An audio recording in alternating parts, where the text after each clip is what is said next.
hayi kwafika nabanye futhi ifamily yakho osisibani sisizandile nomyeni wakhe yabo mangathoba kuya bonke abantu abakabezala abakhonza la lejaridi ncane ijaridi lincane bazobuya ngelinye ilanga amen ngoba futhi abahambanga kubube bahambanga kabathathwa izimo amen Jeremiah chapter Daniel chapter 1 amen hallelujah Azingizala every Sunday ngizafuna ukucula yabo Angifika la ngithi bathi ngiyafuna ukucula ngizizwele ukuthi azingizobhipha ngizwele azingizobhipha kodwa manje ikhona lento yokulangazelela amen khona umunye umfowethu ovela lapha kuma social media mayivela ama social media uthatha imic yami eyidumisa ukucula manje yacula abena ijaje nathi hayi epika phela phela lento ngeza iwanga phela fe amen sebabongela laba abaphiwa uhlabelela amen sebabongela kakhulu bayasibusisa ngomhlabelelo egameni likaJesu hlabelele kakhulu bazalwane hlabelele kakhulu sasaphinga saphuma usakwazi ukusebenzisa hlabelele kakhulu ukuhlabelela uNkulunkulu uphekona ngokufuna ukusebenzela ngakho amen sesivulile abantu bazalwane nama ngazi ukuthi ngizothini kodwa ngizosho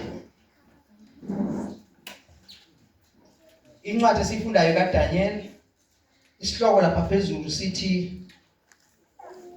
ukuthunjwa nokufundiswa kukaDaniel nabangane bakhe amen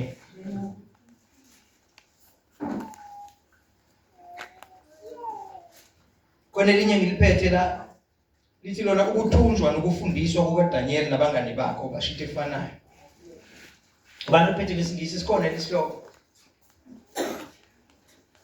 ophethe nje ngisovulile eduzane useduzane nje sikhona isihloko esingesini Daniel and his friends in the court of the king in the court of the king amen lona ubabona sebe court sebelapho bakababona nje besafuna amen babona lapha sebelapha enkonzweni sebekhonza amen babonke igama lika Jesu ake sifundeke sizwe ukuthi izwi lenkosi lithini ngonyaka wesithathu wokubusa kukaJehoyakim inkosi yakwaJuda kwafika uNebukadnezar inkosi yaseBhabheli eJerusalema walivimbezela inkosi yanikela esandleni sakhe uJehoyakim inkosi yakwaJuda nengxenye yezitsha zendlu kaNkulunkulu wazisa izweni laseShineyari endlini kaNkulunkulu wakhe wazisa izitsha endlini yengcebo kaNkulunkulu wakhe inkosi yakhuluma kuAshinifazi induna yabathenwa bayo ukuba athathe kubantwana bakwaIsrayeli abozalo lwenkosi nezikhulu abalethe abafana abangenasici ababukeka kahle abanengqondo ekuhlakanipheni konke abanolwazi ekwazini abanokuqonda ekwazini abanamandla ukukhonza endlini yenkosi abafundise izincwadi nolimi lwamakhalidi haleluya ake simila sizobuye siqhubeke amen angithi ngisho ukuthi nama ngazi ukuthi ngizothini amen kodwa kona ngilethe isifundo amen angilethe isifundo ukuthi kube khona isikufundayo amen ake kufundeke qale phansi ngonyaka wesithathu wokubusa kukaJehoyakim inkosi yakwaJuda kwafika uNebukadnezar inkosi yaseBhabheli eJerusalema walivimbezela inkosi yanikela esandleni sakhe uJehoyakim inkosi yakwaJuda nengxenye yezitsha zendlu kaNkulunkulu wazisa ezweni laseShineyari endlini kaNkulunkulu wakhe, wazisa izitsha endlini yengcebo kaNkulunkulu wakhe. Inkosi yakhuluma ku-Ashinifazi, induna yabathenwa bayo, ukuba athathe kubantwana bakwa-Israyeli abozalo benkosi nezikhulu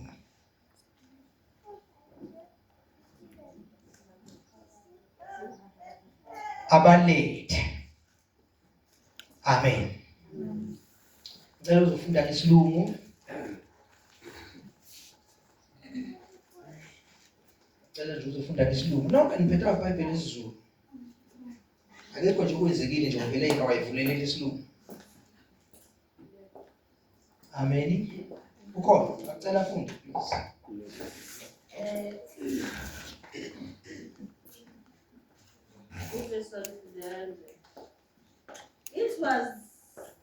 It was the third year of the reign of Jehoiakim, king of Judah, when Nebuchadnezzar, king of Babylon, marched on Jerusalem and besieged the city.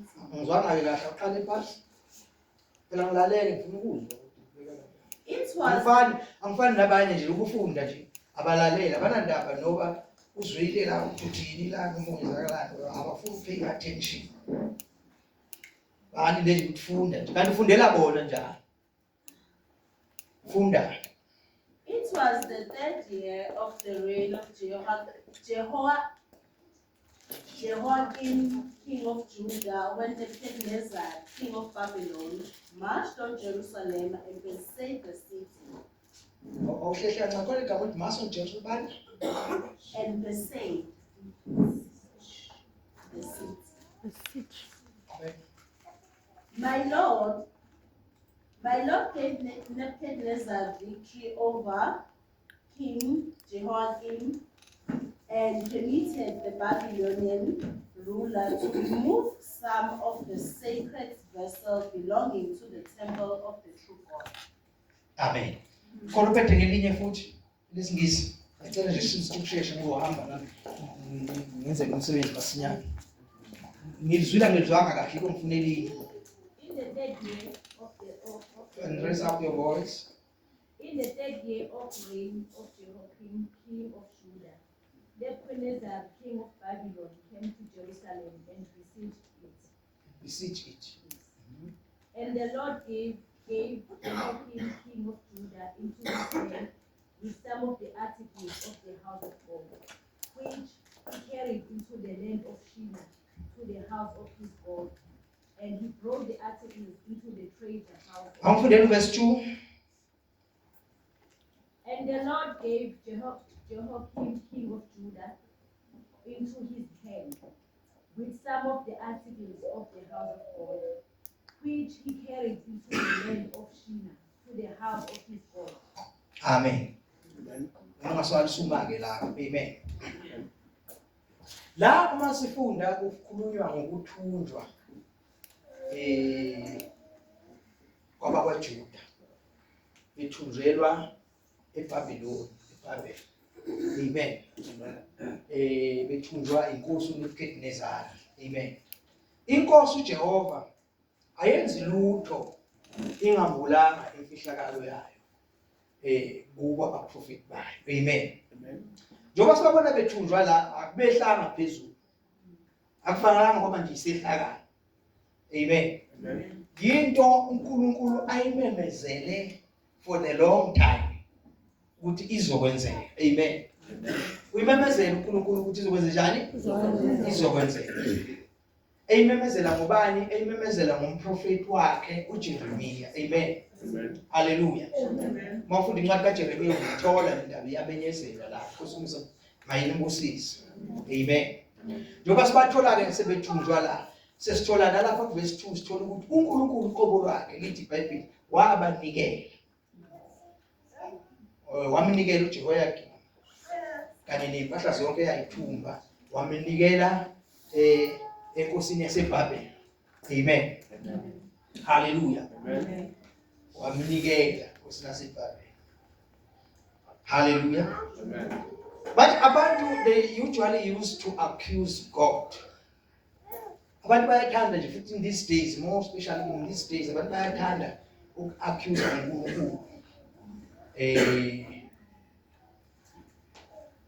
Bethi uNkulunkulu naye wenza izinto eziphambana nezinto azishoyo noma eziphambana naye, ngibeke kanjalo. Amen. Bathi eziphambana naye. uNkulunkulu lamalanga uya-accuse impela futhi bayamkhipha impela noNkulunkulu eBhayibhelini bamthatha bamlahlela lede. Amen. NjengoNkulunkulu ongasongo uNkulunkulu, uNkulunkulu nje o-enforcewayo, ophoqwayo empilweni zabantu. Amen. Hallelujah. Namhlanje lo uNkulunkulu abantu bayakhishwa kuye. Kuthiwa naloyo wayevele naye uNkulunkulu. Hayi lo uNkulunkulu wafika nabelungu. Amen. Hallelujah.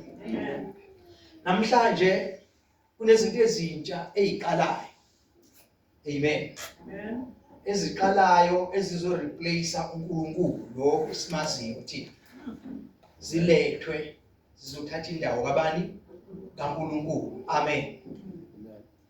Namhlanje uma ungabheka kahle uthola abantu abaningi baveza amavesi eBhayibhelini. Aveza ivesi aphinde aveze elinye abese ayamangala. Awabone lamavesi amavesi aphikisanayo. Bese bayamangala ngoba babambele ukuthi uNkulunkulu ukhuluma into aphinde ayiphikise.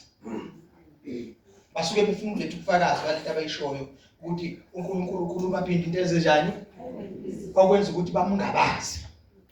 Okwenza ukuthi bamenze njani? Bamungabazi ukuthi nalo uNkulunkulu naye ngathi akayiqondi kahle. Amen.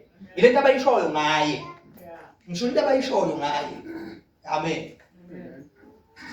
Lo uNkulunkulu njengoba simbona lapha nje uNkulunkulu siyamazi ukuthi uNkulunkulu unothando ngithi, onokubela, onomusa ngithi bazalwane. Amen. Kodwa abanye abantu masimbeka kanjalo bayayibuza ukuthi kuphi lokho abakusho ngalo uNkulunkulu. Abanye baze bathi uNkulunkulu ungabulawa kodwa yena bangakho abantu ababulalile. Bangakho abantu abenze njani?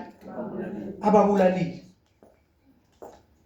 Lento abayishoyo ukuthi uNkulunkulu unabantu ababulala bayisho ngoba bayithatha ezwini lenkosi. Amen. Bayithatha eBhayibhelini. Ingakho beyisho ngesibindi. Basuke beneshoyo ukuthi abakhuluma into nje engekho, bakhuluma into ekhona. Yini eyenza lokho na? Into eyenza lokho ukuthi abantu iBhayibheli balifunda wrong. Balifunda wrong ngoba belifunda balifundi lonke. Amen. Bafuna indawo ezithize abazohamba beyikhetha. Mase itholile leyo ndawo angayazi ukuthi iziqhamuke seyikhuluma kanjena la. Beyisuka kuphi? Kade kwenzakalani before? Njoba sesithola sekunje manje sekunabantu abafayo. Amen. Hayi nakhumbula ukuthi kwafa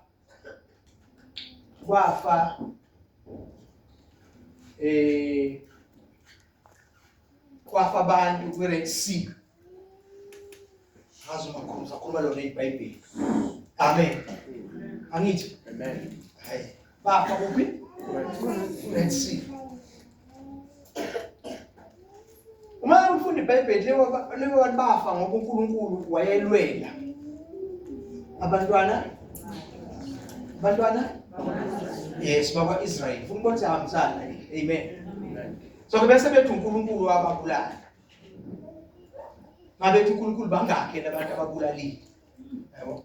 Bangabheki ukuthi kuze kufike la. Bekusuka phi bekatheni uNkulunkulu ekuqaleni. Amen. Bekatheni uNkulunkulu ekuqaleni. Baqhamuke yasebekhotha khona izinto sezenjani sezenzeka. Nala ke njengoba sibona sebethunjiwe lapha. Sibathola sebethunjiwe nje la. Abavelanga kwabahlala vele bathunjwa. Kwayalezela ukuthi abanye bazofa ngenkemba, abanye bafe ngendlala, abanye bafe ngesifo. Kwayalezelwa ukuthi basazothunjwa. Bahambe bayothunjwa, bayohlala ezweni okulesilona, elakwazi kwabala ngisho nesikhathi abazosihlala eBhabheli. Amen. Njalo kuyalezelwa konke lokho nje uzokhumbula ukuthi uNkulunkulu uma eqala encwadini kaJeremiya ekhuluma noJeremiya uthi Jeremiya ungakabika esizalweni sikamama wakho ngakwazi. Ngakubiza. Ngakwenza umprofeti. Ngakwenza umprofeti. Ungakabika esizalweni. Wathi uzoya ezizweni zonke. Ungazesabi. Amen. Hallelujah. Wathi uNkulunkulu ngikubizile ukuthi ubhidlize, usiphule, kwenza yonke le. Ekugcineni bese uyatshala. Amen. Ekugcineni bese uyatshala. Ngoba awukwazi ukutshala phezu kokhulu. Kuye lencwadi kaJeremiya kunamazwi esiwatholayo athi lamazwi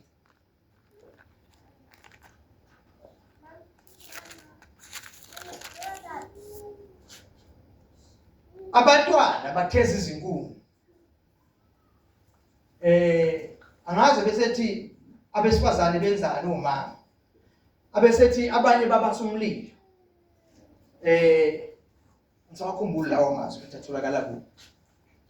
Lithi ukube bahlabele noma benzele inkosazana ngazi yakuphi idili. Amanye amagama amazwi noma ngawakhuthanga exactly kodwa asho ukuthi ngaleso sikhathi isizwe sakwa-Israyeli babehlanganyela bonke abancane nabadala besilisa nabesifazane. Behlanganyela bonke kubini. Amen bazalwane. Bonke kwakungasekho okhuza omunye. Amen. Kuze kufinyelele la uNkulunkulu abatshela khona nje ukuthi ngoba babesho ukuthi abaphenduka, abangaphenduka. Finyelele la uNkulunkulu abatshela khona nje ukuthi bazothunjwa. Futhi kuzoba khona indlala. Babe khona nabanye abaprofeti ababeprofeta against lokhu uNkulunkulu akuprofetayo ngoJeremiya. And abantu babengamuzwa uJeremiya ngoba wayengaprofeti kahle. Amen. Wayengaprofeti kahle ngoba wayengaprofeti into ethandwa yibo. Kodwa wayeprofeti into eshiwo uNkulunkulu. Amen. That's why uJeremiya wasokola obizweni lakhe, wasokola, waze wafakwa ejele, wafakwa emgodini, wenziwa yonke le. Amen. Amen. Hallelujah. Wayefisa ukuthula kodwa kungathuleki uJeremiya ngoba kwakungesiwa amazwi akhe la, kodwa kwakwamazwi kabani? kaNkulunkulu. Amen. So ke ngisho ukuthi bazalwane sifunde izwi kaNkulunkulu, silifunde silazi ukuthi indaba ikhulunywa la kodwa isuka kuphi. Amen. Amen. Kuzindaba ngoba masengayazi kahle yonke indaba nokuthi into seyilana nje isuka kuphi, kulula ukuthi bakudukise, kulula ukuthi bakubizele komunye uNkulunkulu, kulula ukubonisa into uyibone, uzibone le obukuyo yangoNkulunkulu wangempela ukuthi bekuvele yazi kuumbhedo lo. Amen. Bekuvele kuyini? Nake sithola ke la kule ncwadi kaDaniel sithola uNkulunkulu, not uNkulunkulu, sithola bathe ubani lenkosi leNebukadnezar. Yes, sithola le nkosi le lithiwa yayikade inenduna yabathenwa. Uyayaleza ke kule nduna yabathenwa ukuthi ayenzeni. Amen. Okunye sikutholayo la sithola ukuthi uma bethunjwa laba bathunjwa nje liyahlasela iJerusalem kuthathwa ngisho lezinto ezibalulekile izitsha endlini kaJehova. Ngesizi izitsha zonke ikhona nezinye izinto ezibalulekile ezathathwa. Zizathathwa le nkosi zayofakwa endlini kaNkulunkulu wayo. Amen. Hallelujah. Amen. Hallelujah. Zayofakwa endlini kabani? kaNkulunkulu wayo. Igama lenkosi malibonga. Amen. So ke sesithola ke la manje sithola la sekuthiwa ke kulomthenwa le nduna yabathenwa kuthiwa kuyo ayenzeni na? Ayikhethe endlini yakwaJuda. Endlini yobukhosi. Amen. Endlini yani abantu ababuya kuzalo lobukhosi. Amen. Akhethwe abafana. Labafana mabezokhethwa lakhethwa abafana ababukeka kahle. abaphilile abangena physical defect, abangena seeds in other words. Amen. Hallelujah. Amen. Abahlakaniphile, abanokwazi ekwazini, abanokuqonda ekwazini. Amen. Abantu abacapable ukuthi bafunde mabefundiswa. Amen bazalwane. Amen. Amen. Amen. Kuthiwa ke labafana mabekhethwa bazonikwa a special food. Ukudla okumqoka. Ukudla okubuya endlini yenkosi. Amen. Amen. Lapha cabanga ilovela itholakala lapha ukuhlala khona amakhosi beladla izinto eziphambili. Amen. Kuze ubuhle babo nempilo yabo ibonakale seyingcono kakhulu. Amen. Amen. Hallelujah. Labafana uma ngabe bekhethwa,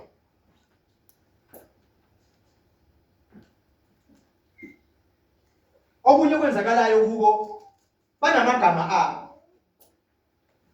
Sebeshintshwa namagama. Baziwa njani? Bashintshwa namagama abo. Amagama abo mawalandela ayesho ukuthize ngoNkulunkulu wabo la basuka nawo ezweni lakubo. Ayeveza ukuthize ngoNkulunkulu wabo. Similarly, lamagama abanikezwa wona manje akhuluma ngoNkulunkulu wala eBhabheli, ngoNkulunkulu bala eBhabheli. Amanye amagama bafuna ukushintsha ngisho amagama baqede kwasani bangasayikhumbuli indaba yokukhonza kwabo noNkulunkulu wabo. Amen bazalwane. Yabona manje bayathathwa bayofundiswa nazendaba zala kuleli lizwe. Amen. Ngoba bathunjiwe. Bese njani? Bathunjiwe. Impilo yomuntu nje ungathi injalo. Ngoba wonke umuntu uvela kuNkulunkulu. Amen. Kodwa sifika la emhlabeni singabathunjwa. Ngenxa yokuthi vele sizalelwe emakhaya athunjiwe. Amen. Amen. Sizalelwe emakhaya anoNkulunkulu bawo. Amen. Ababakhonzayo. Abanendlela yabo yokuphila nezo bazalwane. Amen. Hallelujah. Basiphe amagama. Amen. Basiphe namagama abasipha wona. Inkosi umusa mayibusise. So uma sizalelwa kulamakhaya vele sizalelwa sithunjiwe. Singazilutho ngoNkulunkulu. Amen. Kodwa suke sikwazi nosuke sikumele nosuke sifuna ukuphakamisa yilo uNkulunkulu esithunjelwe kuye esibaziyo. Amen. Amen. Hallelujah. Uma uzalwa nje khawuzalelwe kulo ziningi izinto indlela oprogramwa ngayo, izinto ofundiswa zona.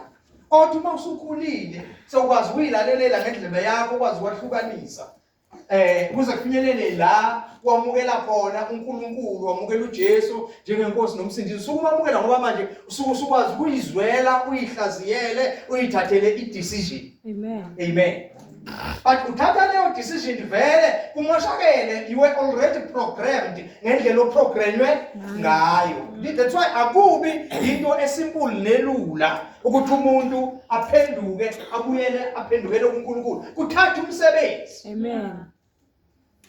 Kubiza umsebenzi ukuthi kube nomuntu ozokwenza umsebenzi wokuzama ukwambula uNkulunkulu. Amen. Amen.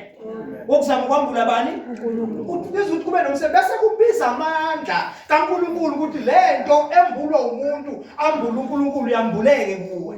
Amen. Kubiza amandla kaNkulunkulu. Why kubiza amandla kaNkulunkulu? Kubiza amandla kaNkulunkulu because lezi zinto mangabe ukhula zifakiwe zagqishwa kuwe. Amen bazalwane. Amen. Lezi zinto zifakiwe kuwe zipart and parcel yempilo yakho. Ukuhlukana nazo is not an easy thing. Nozohlukana nazo kunepheninyana ekhona. Yeah. Amen.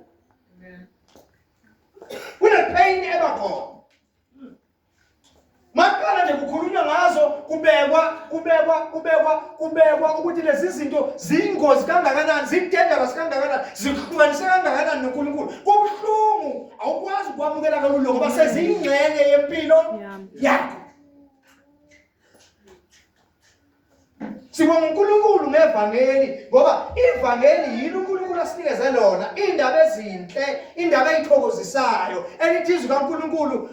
Aninamahloni ngevangeli ngoba lingamandla kaNkulunkulu. Amen.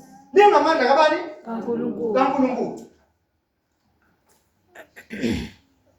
Ivangeli lingamandla kaNkulunkulu ngalo akhonayo uNkulunkulu ukusindisa abantu bakhe. Amen. Amen. Ivangeli ngaphandle kwevangeli ku-difficult ukuthi ungaphuma kulezi zinto ezishayelwe kangaka empilweni yakho, eziqiniswe kangaka empilweni yakho, imikhuba eminingi egiliwe, uzalwa, uboshezelwa, ubophelwa kulezi zinto, ziphathe ndiphasele empilo, ayikho okunye okwaziyo, uyazana wena nalezi zinto. Amen. Uyazazi ziyakwazi. Ukuthi kukhona amaqiniso ongawazi ngazo. Amen. Amen.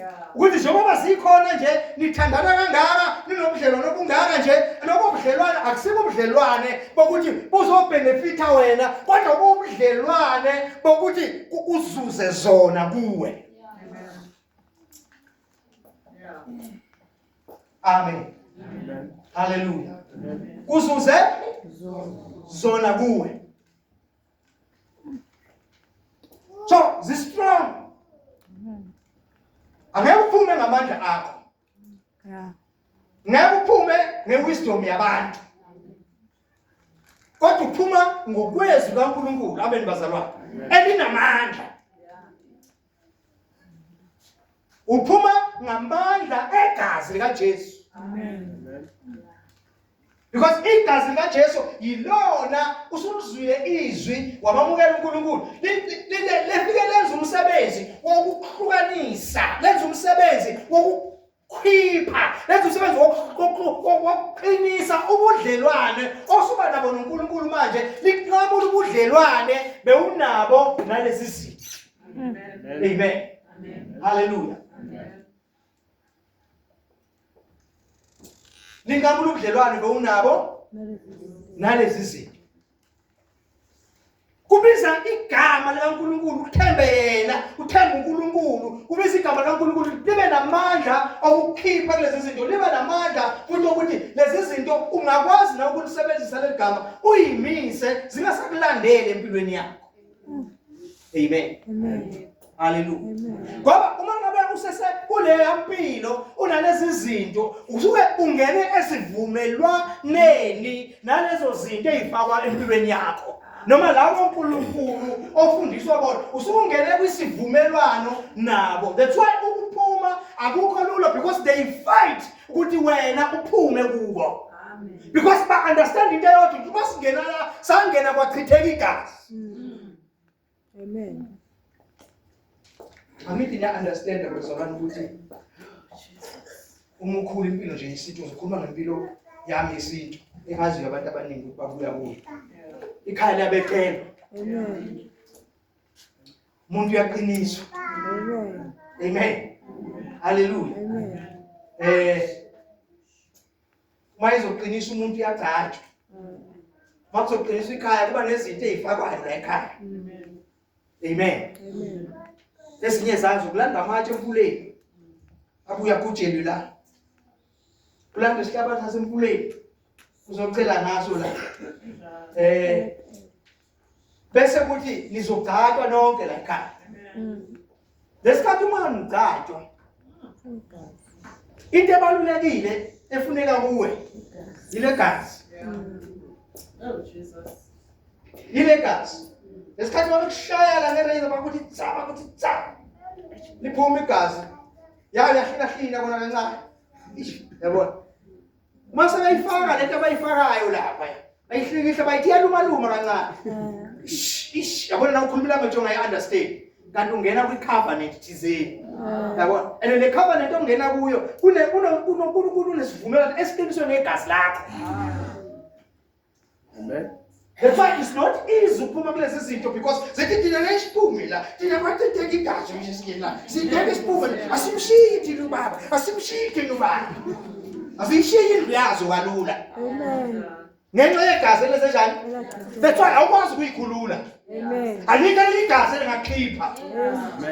Amen. Amen. Sidinga igazi likaJesu. Hallelujah. Iwunga, gazi lewunga. Elisusa izono zezwe. Ngoba zonke lezi zinto ziyizono zezwe ezila empilweni yakho. Amen bazalwane. Malibonke igama lenkosi. Amen. Hallelujah. Uyabona ukuthi kubuhlungu kanjani ukuthunjwa. Amen. But lezi zinto ezithumbile thina siposta ngazo. Amen. Yizo sisivikelayo. Yizo sisenzela yonke le. Kanti no, zihleli la because ziyadla. Lezi njani bazalwane? Yeah. Ziyadla. Njoba ihleli la kubo. Le moya efakwe la kuwe labo tikolosha abafakelwa kuba otikolosha abafakelwa kuba kuvikele. Amafutha enyoka la afake kuwe, amafutha amabhubesi la afake kuwe, kuze lezi zinto lezi zikuvikele. Somewhere somehow this thing will working.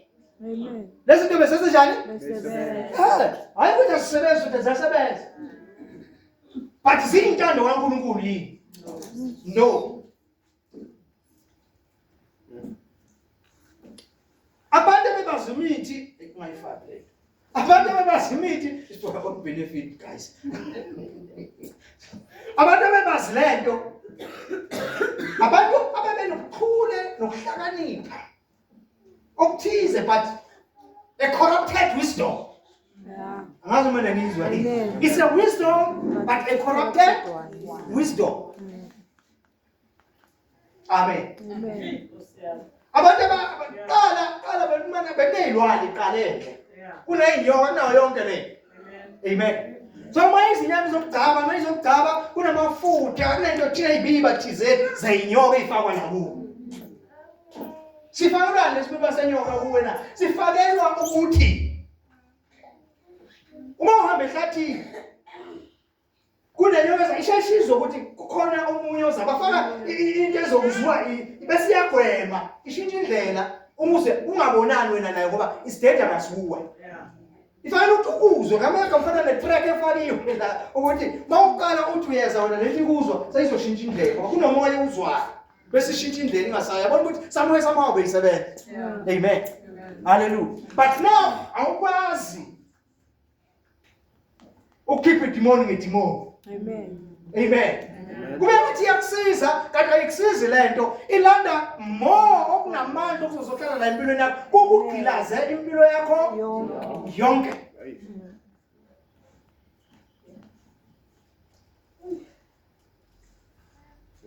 Akugilaze impilo yakho yonke phela kuzotshontsha nezinto ezithize kuwe. Amen. Hayi kuwe phela nasekhaya kuzotshontsha izinto ezithize kudla impuphu kudla yonke lento kudla la ikhaya nje izinto iphela nje ungabonanga ukuthi iphela kanjani. Amen. Because awusadli wedwa. Konke okwenzayo ukwenzi wedwa. Ukwenza nazo ngoba wena ukwizivumelwano nazo lezi. Malibonke igama lenkosi. Hayi ngikhoda ngikhomelana. Kodwa bengichilo phela ngathanazi ngizothi. Amen. Kodwa wena ngizole izinto ezoba isifundo. Amen. Hallelujah. Engichazile. Ukuthi ke yila ke uNkulunkulu angenelela ngoba uyasithanda. Amen. Amen. Lapha yasiye kube ngathi siye ngokuyikhethela. Kanti siye ngoba vele sizalelwe kwi-altar thizeni. Amen bazalwane. Amen. Sizalelwe kwi-altar thizeni vele masakuzwela umntwana la ekhaya liyabona le altar ukuthi sekunomunye ozelwe la ekhaya ngiyangena futhi. Nala ekhaya bayazi ukuthi njengoba sezelwe nje sekufanele senze njani simnikele phela i-altar. Anina niyazi umkhulu egilwayo umntwana abayizayo. Abanye uthatha inyongwana le. Asiyazi bazenza ngendlela ezihlukene. That's why kuthiwa liphile usiko lakubo. Uthini usiko? Abanye kuba bayifaka emfuleni idliwe inkalankala. Abanye bayigqibatha moya. Ngithi yabona. Abanye benza lokho la. Nami nje ngikhuluma naye. Nami yami yenziwa something. Futhi leyo nto leyo ngisayizwa. Kunifiliso. Anithi umuntu kufanele ufunde. Kufanele ufunde isikhathi ufunda uyafunda ukuthi oh this thing is powerful. This thing is powerful. Unless kube bengatholanga uJesu, ngabe lento iyangirula, ngabe iyangiphatha, ngabe ngenzisa kwasana. Uyabona mina mangisuka la, ngihamba ngiya ekhaya. Mangiqala ngifike eDandi. Qala ukushintsha ukuhlukana umoya. Hlukana umoya ngizwe ukuthi umoya weNewcastle usalile. Uqala umoya kwale ndawo yangakithi manje. Amen. And but mawuza nomoya uza nokuthi nami utangible la uyangithinta ngiyazi ukuthi phela cha ngiyathinta sengifike kwelakithi. Yabo? Amen. Why kwenziwa yini? Because something yami yasala khona na. Yabo? Yasala kuphi? Khona na. Something yami yasala khona na. Kaba yami. Nokhokho engidedicate nganikela ukuba basala kuphi? Khona na. Amen. Asikhathali lezinto ukulandela nokubiza. Ziklimbiza usindisiwe siyakufuna ikhathali. Ayideli nawe. Amen. Because silahlekelwe masilahlekelwa nguwe. Amen. Asikhathali. Ziyabiza nje njalo. But into esizayo nathi ukuthi ufundiseke kanjani. Yes, into eyenzakele empilweni yomuntu sikhulume ngayo last week. Sathi uIsaiah uthi kunesipikile sishayelwe endaweni ekliniki. Amen. Okugaxwa kuso zonke izinto. Nezwa bazalwane. Amen. Kodwa uJesu naye ubethelwe umuntu mesabamukele njengesipikile esiqinile. Okuzobekwa kuye-ke manje zonke lezi zinto usho amagama ziyakwazi uJesu yena ufika sikhulula ukuthi yonke lento beseyithwele besibekwa kuye manje abe udumo lwendlu kabani kayise. Lisho njalo ivesi la ngiyakhumbula ngithi seyibekwa kuye zonke yilo naye averbalize athi phonsani kimi zonke inkathazo zenu. Ngoba mina ngenze njani ngiyanikhathalela. Amen bazalwane. So thina sihamba si-understand ukuthi ezethu izinto esasayibekwe kithi sesayithatha sayibeka kuJesu. Noma sithi siyasilandela asisakwazi ukuthi iphinde zisizuze. Amen. Yini inkinga sasizuze na? Ngenxa yamandla egama likaJesu siwasebenzisa because usempilo yakho yonke. Amen. Awubambene negazi lenyama. Bambene nemimoya. Kushizwe enkosi. Ayiyekanga ukulandela, iyokulandela yozethuleni. Amen. Amen. So wena fanele wazi ukuthi khona igama likaJesu. Wazi ukuthi igazi likaJesu lenzeni empilweni yakho. Wazi ukuthi ukusiphi isivumelwano. Sesivumelana nobani manje? Amen. Amen. Ngaphezu kwako konke ufanele ukuthi wazi. Ufundiseke ukuthi lithini izwi likaNkulunkulu. Ume ezwini likaNkulunkulu kuyo yonke into. Amen. Ekulandelayo nevukayo nefikayo ucheka ukuthi uNkulunkulu utheni. Amen. Yilento esho uJesu athi umanimi ezwini lami nizolazi iqiniso lizonikhulula. Amen bazalwane. So into ezokwenza ukuthi ungasabuyele emuva, no more turning back, is the truth that you know. Iqiniso njani? Olaziyo. Because uma ngabe ungalazi iqiniso likaNkulunkulu lezwe likaNkulunkulu, ngelinye ilanga kusasa, ngelinye ilanga sizokuthola wena, ngelinye ilanga sowuthokoza mkhulu. Simangathi ngoba sike sahamba naye le ndoda. Now, iphendulele kanjani leli qiniso ngoba iqiniso liyakhulula ekungazini. That's ukuthi kunzima kanjani ukumelana nento oyaziyo ukuthi uyiqiniso. Phuma eqinisweni ungene into oyaziyo ukuthi le ayikho. But awuzukwazi ukuthi ayikho if awunalo izwi kaNkulunkulu. Uzohamba uthatha izeluleko, iziyalo kubo bonke abantu. Uzuyithathe nakubantu abanjani? Ababi. Ubusisiwe umuntu ongahambi ngezeluleko zababi. Kodwa odliza ngomthetho kaJehova imini nobusuku. Yileyo nto ekukhululayo ulwazi olaziyo. Lena bazalwane. Mayifakwe. Mabhomu la. Ama secret la. Amen. Amen. Kodwa ngizothi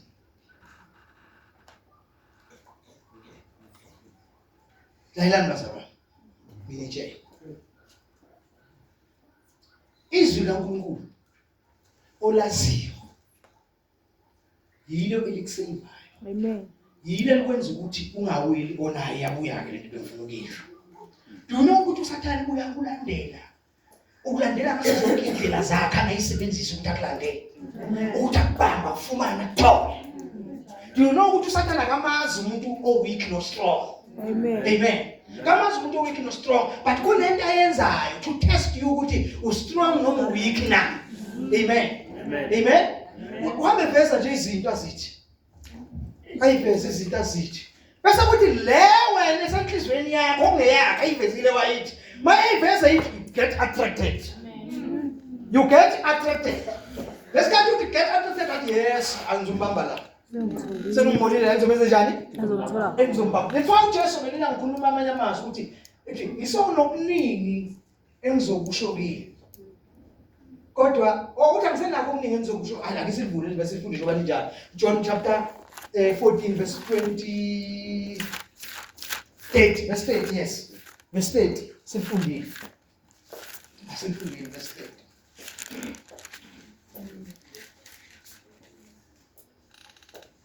Angisayi kukhuluma okuningi Yes. nani. Angisayi kukhuluma okuningi Nani. yes. Ngokuba uyeza umbusi wezwe. Ngoba uyeza umbusi wezwe, right? Kepha kanalutho kimi. Kepha kanalutho kimi. Akanani? Akanalutho kimi. Amen. Yabo? So amanye amagama kusho ukuthi uyayiveza lezi zinto until vele le wena oyifunayo noma oyibona ngathi uyayidinga bese uyigrabha. Mase uyigrabha sawumnika indawo ngoba sawunento yakhe. Angazi maneze bazalwane. So usene access yokungena phume kuwe. Ngoba wena sewuphethe into yakhe, sewunento yakhe. Amen. Amen. So yingakho kufanele ukwazi okuvunywa uNkulunkulu nangakuvumanga uNkulunkulu. Ukuze uNkulunkulu angakuvumanga ukwazi ukuthi no kukho. Ngoba mawuthe yes kukho, sekuyiyona into ozobanjwa ngayo. Wena wabona umuntu eyodweba. Umuntu oyodweba akamane adwebe njengafakanga lutho lapha kuyihuka. Lapha kuyihuka ufaka into ezothi inhlanzi uma ithi ikubone ngathi kuwukudla ngadla la. Kanti ila iqhusha khona ezobanjwa khona. Amen. Likhona ivesi eBhayibhelini elithi uNkulunkulu akalingi umuntu. Kodwa abantu balinga behuhwa inkanuko zabo. Uyithatha le nkanuko seyilabule ngoba lento uyamukele nale nkanuko yalento. So yiyo ezobamba. But ayikwazi ukubamba if une knowledge ngayo lento ukuthi ayinandawo kuwe, ayivunyelwe kuwe, akunabudlelwano phakathi kwakho nayo. Amen bazalwane. Hallelujah. Hallelujah. Yiko iBhayibheli kwenye indawo lithi unabudlelwane kubi uKristu noBhiliyamu.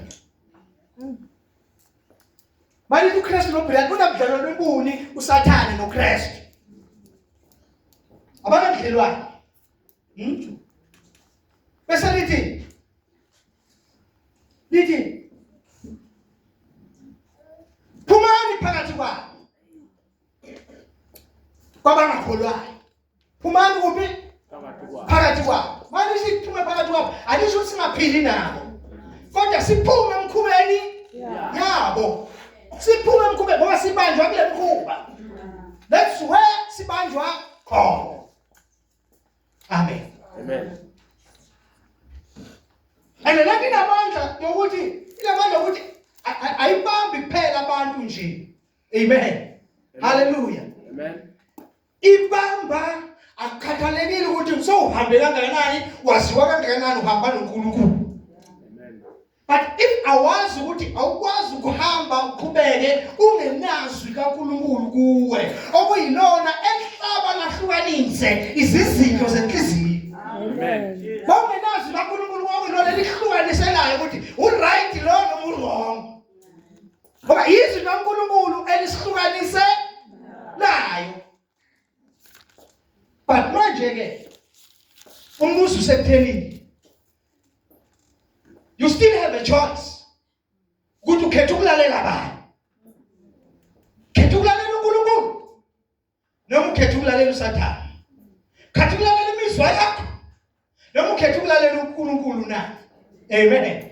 Kuyi-choice yomuntu ukuthi ukhetha ukulalela bani. But izwi kaNkulunkulu likhona for wena ukuthi likwazi ukuthi likwahlukanisele. Amen. Amen. Bengifuna ukuthi ke uSathane ukulandela uyoze ethuneni. Ukulandela umpostoli ubishop. Akulandele. Unendlela zakhe zokulandela abantu.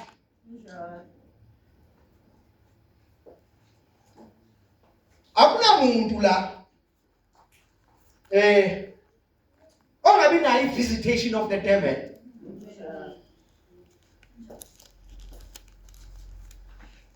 We are invited to visit you. Uyakhohle kuzakwazi ukuvisit.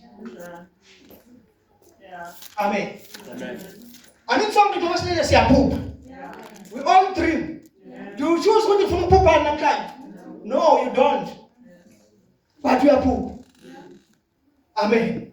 But now iphupho ungabuya kuNkulunkulu. Lingabuya engqondweni yakho. Lingabuya kuSathane. Amen. Ngabuya kwezinto eziwu-3. Amen. Amen. But okwakho ukuthi wahlukanise ukuthi leli phupho leli njengoba selifikile is it in line with the word of God now. Liyintando kaNkulunkulu. Ikhona yini intando kaNkulunkulu la? Angeke wazi ukuthi intando kaNkulunkulu ikhona noma ayikho na ungalazi izwi kaNkulunkulu.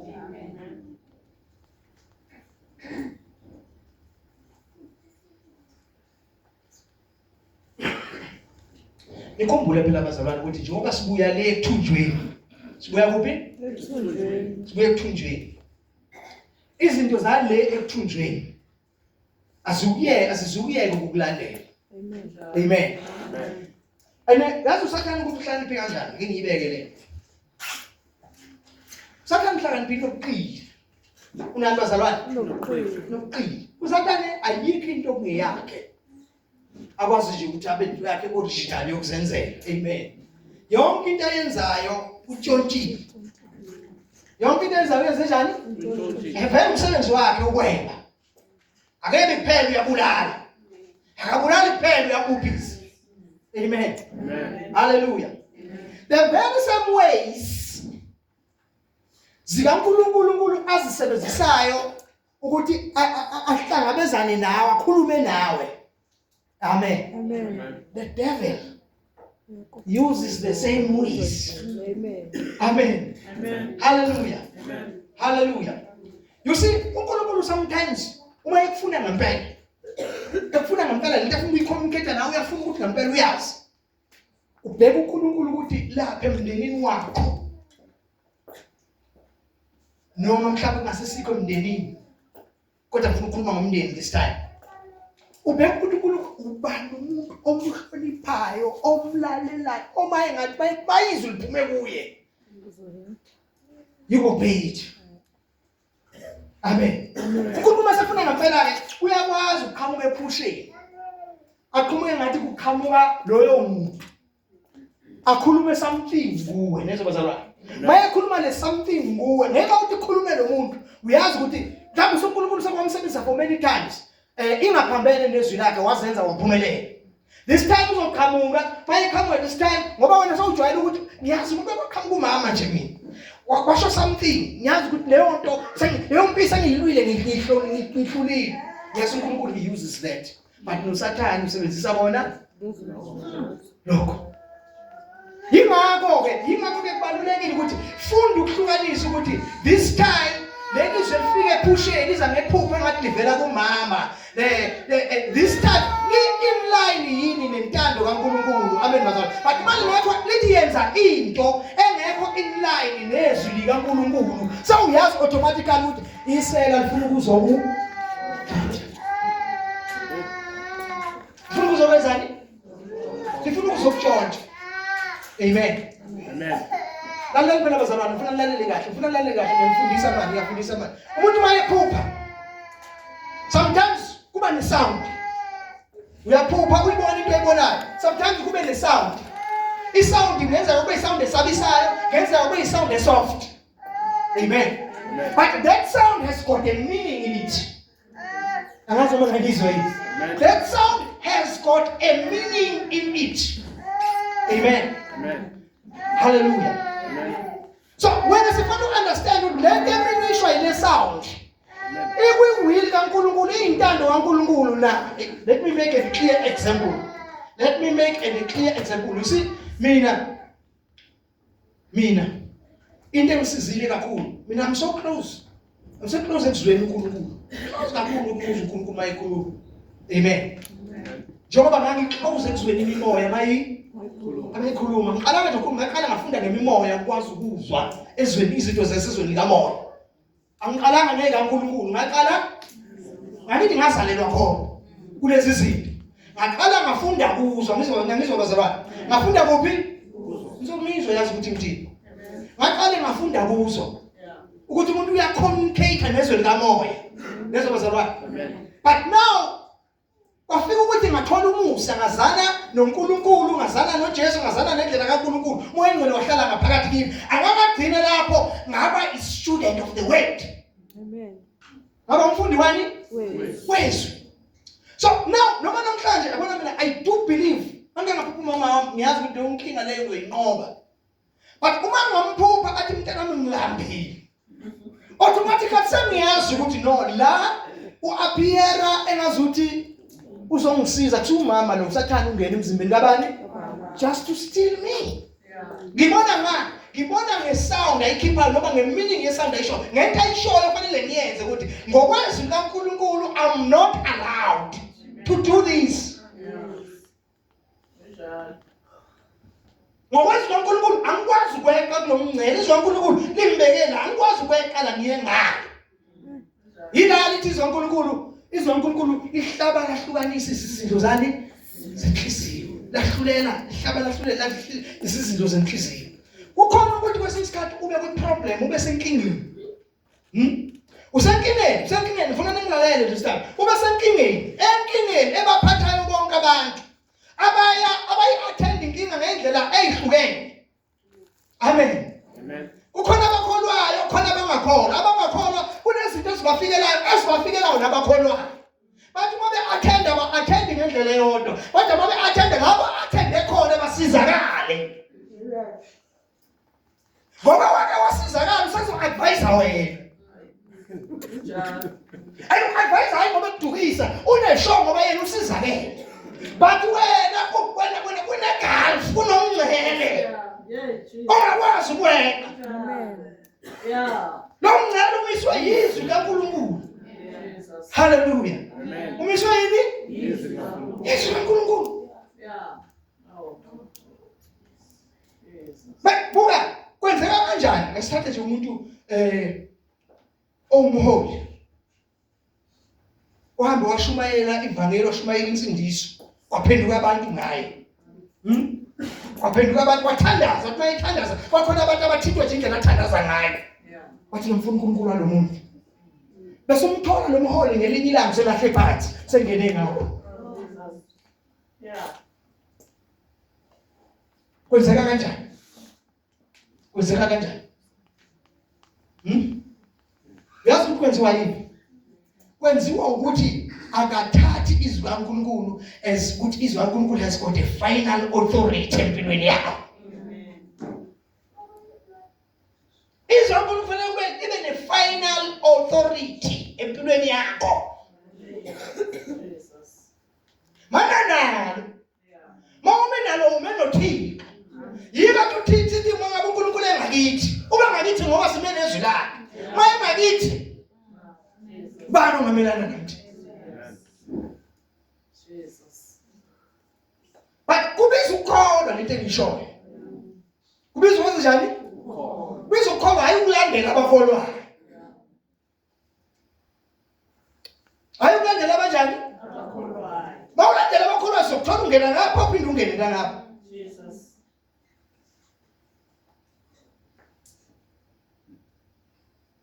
Ngena lapha enjoy.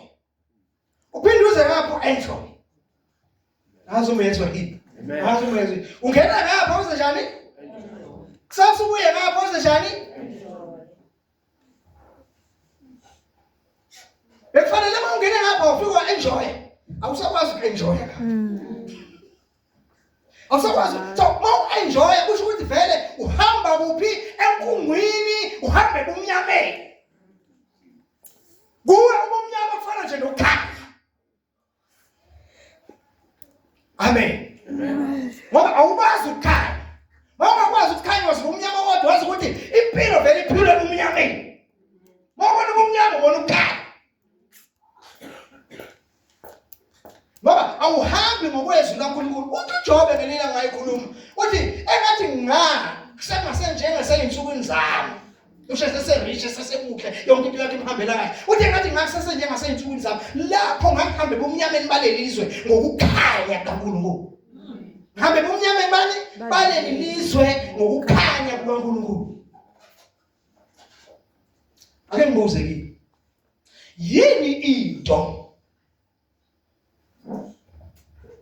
eyenza ukuthi uJobe sekusho umuntu oseduze kakhulu naye inhliziyo yakhe oseduze nenhliziyo yakhe umuntu abashara naye izinto ezinzima thuka noNkulunkulu ufe yini eyenza ukuthi anomthuki hambe ekhanyeni kaNkulunkulu hambe ekhanyeni kwezwi kaNkulunkulu akakwazi ukuwela ngapha kunomngcele kunani bazalwane kunomngcele wena owezwa umuntu ephendula ethi Nkosi nginabafowethu abahlanu abasele emhlabeni kule ndawo engibuyo ngiyasha bekucala nje ukuthi angifisibezela sangisuthumela nje omunye ayobatshela ukuthi bangezi kule ndawo engibuyo ngoba ngiyasha ngendlela ngisho ngayo bangathumela nje uLazaro aqonsisele nje ikhonsi lamakhe ngiyasha la hayi athi lo cha-ke kulungile ke mina ngisasizakala kodwa kunabafowethu abasele ngicela ukuthi uthumele kubo bangezi la lalela kukhona umngcele phakathi kwenu nabo there's a gulf umngcele igulf nayazi igulf yini bazalwane igulf into ongekwazi ukuyeqa noma usuthanda into njengolwandle okwazi ukubuka nje ungazi ukuthi ungafika kanjani manje umngcele sho ukuthi awukwazi awufuna wase South Africa bawujumpa nje lula yabona bawujumpa nje lula bajumpe nayo yonke into drugs yonke into bajumpe baphinde bajumpe nezingane zethu ngapha bazizigqila bayintshonje ziyele bahambe nayo ihambe ngani dudu yahambe emsebenzini aphindana yabo intshontsho ama foreigners hamba nayo eyozisigqila socansi la ekhona abanye babathatha laba bafaka ama-drugs babahamba abanandaba naye noma ngabe uyafa leya yakhona ayanandaba naye sebenza imali ngisho igulf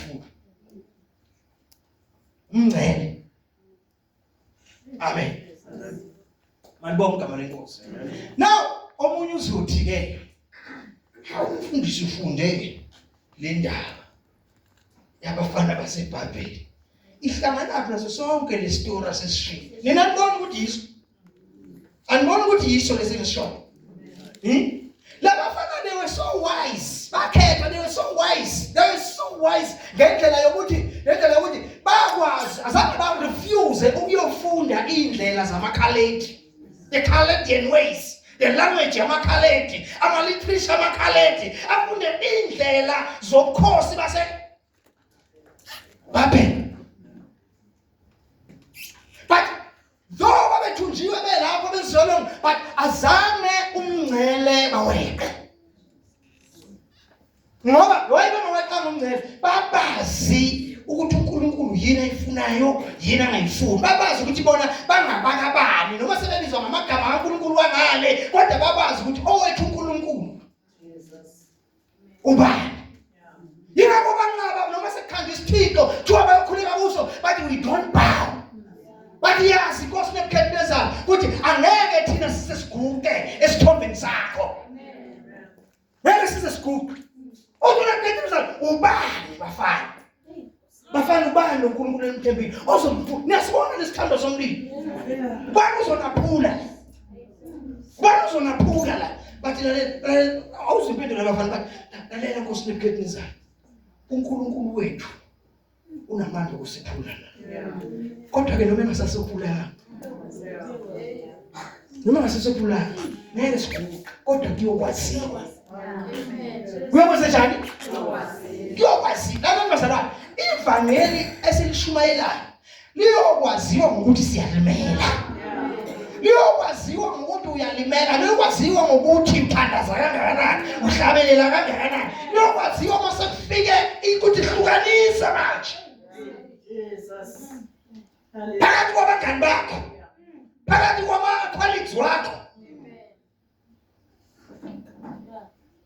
Phakathi kwama-classmates.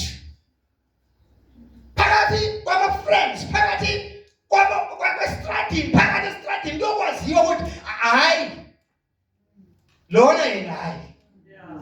Jesus. Kuyokwaziwa.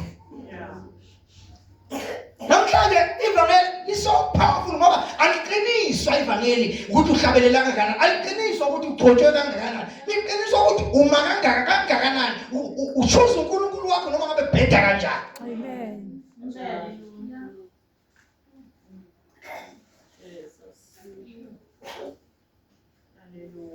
Labafana bathathwa, labafana bayofundiswa, bafundiswa. Kunezinto, there are things abazifunda ngapha. Ngoba kusikhona bonke okubi okungale. Ngoba vele akusikho kwangale, kwakutshontshwe ngapha. Base ngapha bayabalahlekela ngoba kutshontshwe ngale. Base befika ngale bathi nasi into zasekhaya. Amen.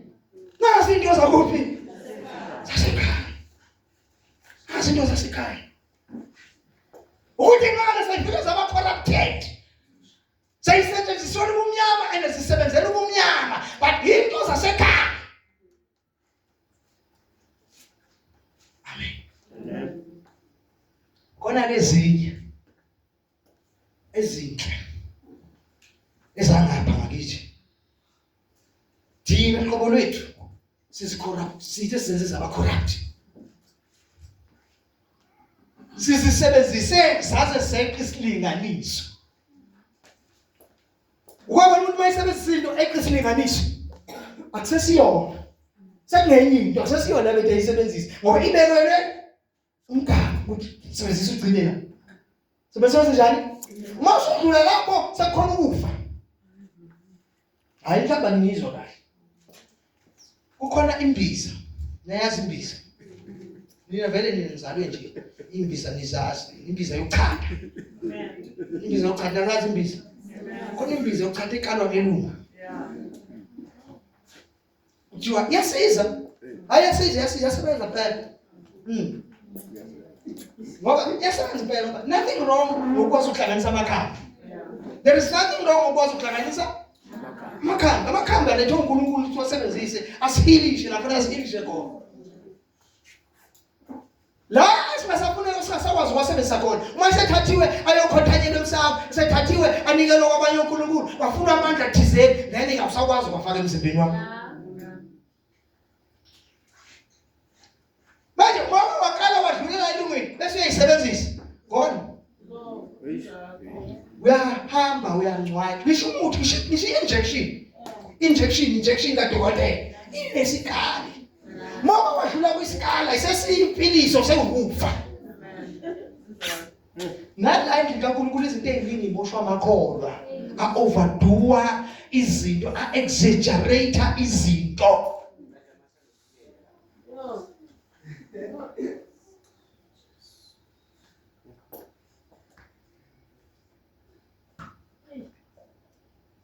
Nina ngibona ngoba niwothathelile. Bathatha kabi labafana laba abasha. Awugibela lashayile basakhatha. Ikhayithojiwe.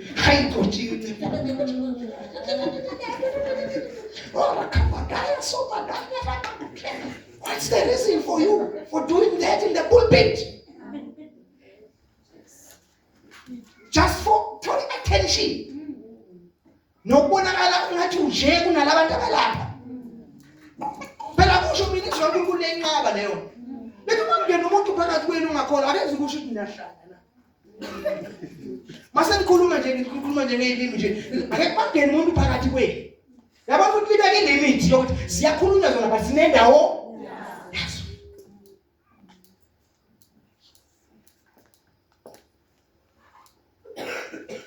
Kahle sizokhuluma ebandleni, izokhulunywa mawuthandaza wedwa. Mase sizokhulunywa ebandleni kufanele kube ne-interpreter. Amen. Why an-interpreter? Because the reason for ukukhuluma ebandleni is to educate. Amen. Is to edify. Ukufundisa yini edify konje? Oh, kanti sibiza ngisazi yazi ngithembeni nina. Wow. Yeah. Ilimi sikhulunywa for a reason. Mawuzokhuluma ilimi la ushaya uqede ungabikho interpreter. Abantu abangakholwa ukuhlala. Kakhona umfana la social media. La social media. Abona sikhaliswa ngathi atho mbumbulu bosiyaba ndondulu asongozi. Sasathi uyihlayo ngoba ithathe yenziwe ihlayo why isetshenziswe ngorong. Absolutely ngikhona iyasebenza iyaphila but isenze uzobona ngeke omunye ubaba la uthi ngimgakhulu. Uthi ngimgakhulu ngeke omunye ubaba la uthi lo baba nomuzwa lana uzonithola ama social media uthi abantu mabefuna ukujabula abakwazi ukujabula bengadakwa. Bayathanda ukuthi bazojabula badakwa. Mabe ngazange nje beke nabadakwa bakwazi ukujabula. Athi vele iqiniso. Uma ngabe ungadakiwe angeke ukwazi ukuthokoza kahle. Usho yini? Ukhuluma iqiniso futhi lapho. Abasathi mina nje ngiyakwazi ukudakwa ngaphuzana. Abesethi anoza nje ngibona ngizobe nginenkonzo yazi ukuthi ukufast eyani ngizobe ngishaya ngelimi right through la. Ngizobe ngishaya ngelimi ngizobe ngidakiwe ngishaya ngelimi right through. Ngisho mina ngomuntu ophika uJesu eklento kaJesu ayikho. Umuntu ophika iBhayibheli eklento kaBhayibheli njani ayikho. Umbuzo ukuthi mayithi oshaya ilimi ithatha kwevela iBhayibhelini. But ngoba ukhuluma abantu vele abangazi lutho, abangazi ukuhlukanisa nabangazi lutho. Athi la spewing the laptop la. Spewing the laptop praise about paramis. And then ngathi uyasha. I'm rich man, damn rich man. Damn rich. Muslim or rich usho nangabafazi.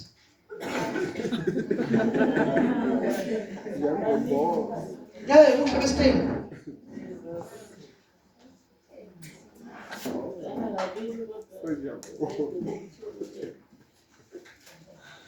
Amen. Amen.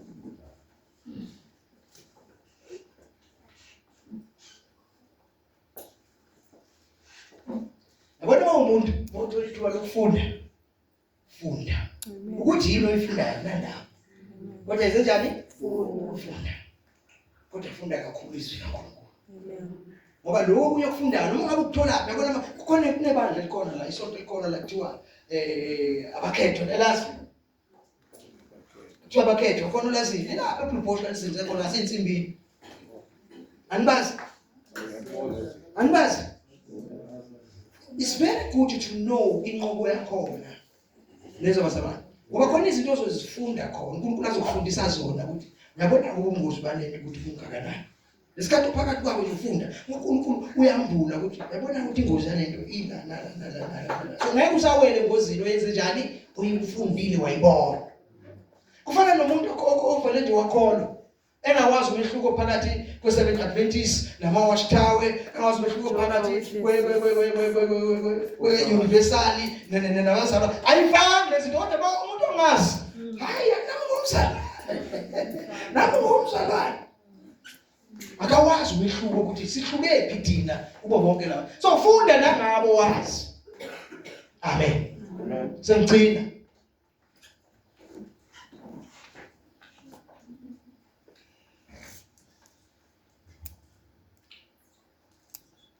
Minomntwana omfana. Igama lakho sihle.